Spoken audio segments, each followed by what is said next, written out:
it's a result of tough work. Oh, look at this fist bump.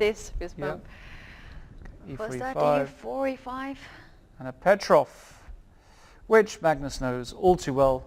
Played it in the World Championships. Played against it, I should say. And D3 by Magnus Carlsen.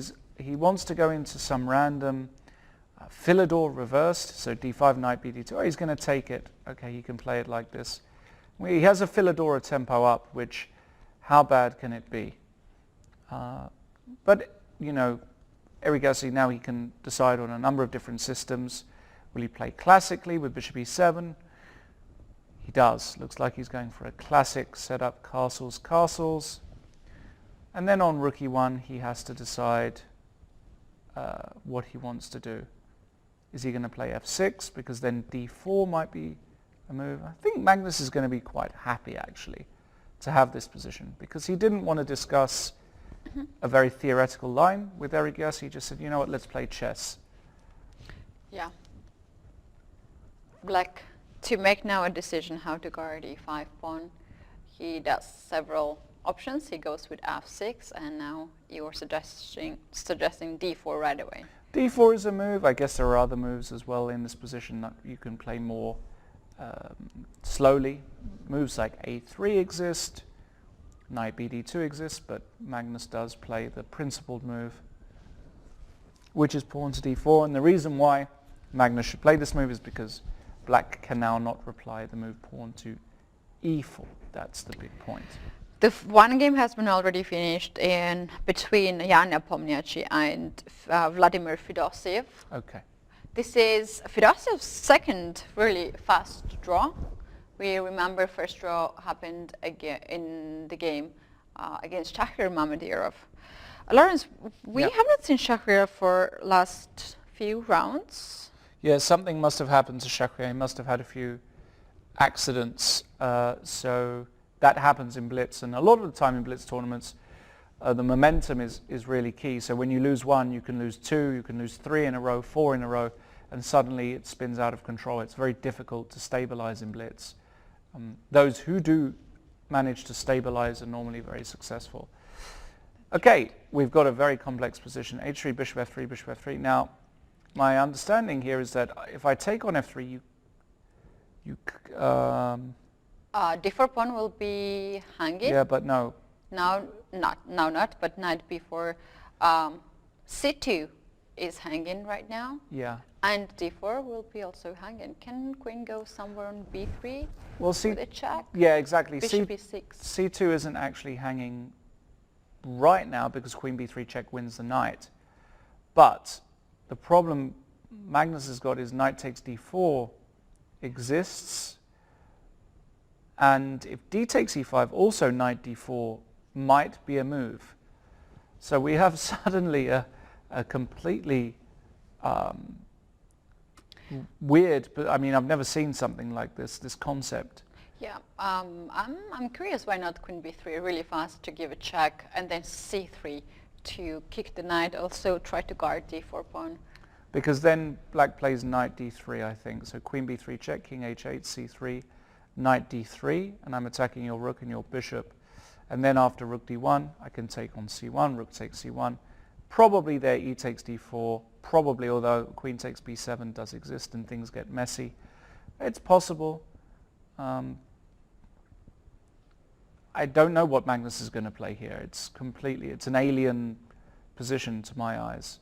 He does go queen b3, and he does go with c3. Yeah, I think that was the most decent solution, to give the bishop. Yep. And then to try a counterplay, because, you know, like this queen from b3 also attacks b7 pawn. Exactly. So now Eric Gassi has this issue of b7. Yeah, for instance, if pawn takes on d4, queen takes b7, makes here sense, as the knight is hanging, and also if the knight leaves this diagonal, then the rook on e8 will be hanging, and black will lose an exchange. Yeah, I expect Eric Gassi to play rook b8 here. He does. d5, and now just play knight takes e5. Don't think about it. Yeah, because bishop takes b7 isn't a move. Rook d1, queen c8, I guess will be played. knight d2 and c6. Nice move. Just blunting the bishop. Okay, white has got maybe slightly... Ooh, f4. Magnus not content with playing overly solid. Knight d3. Now the problem is bishop c5 checks do exist. So knight f3 hitting the knight. Expect rook d8 or knight c5. Okay, well, bishop c5 was really tempting here. But then king h2 and the king is nicely protected, and he probably just thought that the pieces were not actually doing anything. Queen e6, offering a queen trade makes a lot of sense with the opposite colored bishops. And yeah, Arjun plays really smooth, clean moves, not making huge mistakes. Takes, bishop f1.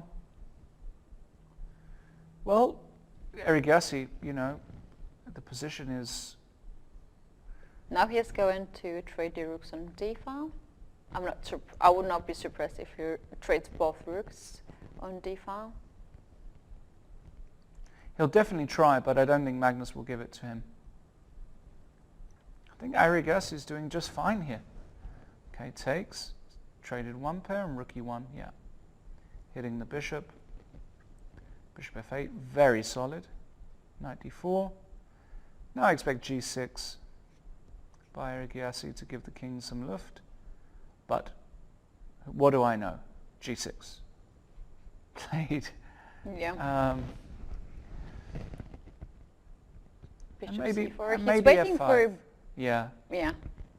He wants to put the king on f6 and control the key squares. But black has to be really careful to play king g7 because there's tricky b4 move, Yes. and that's going to blunder in exchange. Yeah, got to be a little bit careful. Magnus Carlsen, well, now you can definitely bring the king in. Now it's possible. But he doesn't want to do that. He wants to put the knight on e4. And now the problem is you can't move the knight from f3 because a rook b2 check exists. So king g7 makes sense. He's going to go bishop c2 at some point. a5 makes a lot of sense. Bishop c2 now. Knight c5. Keeping everything solid. Knight d4, king f6 looks... then b4, your move makes... So rook d7.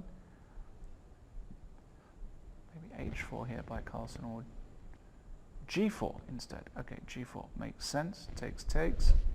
Rook e7 offering the rook trade. Rook d2. Now can we come in? Okay, no. Knight e6. Knight e2.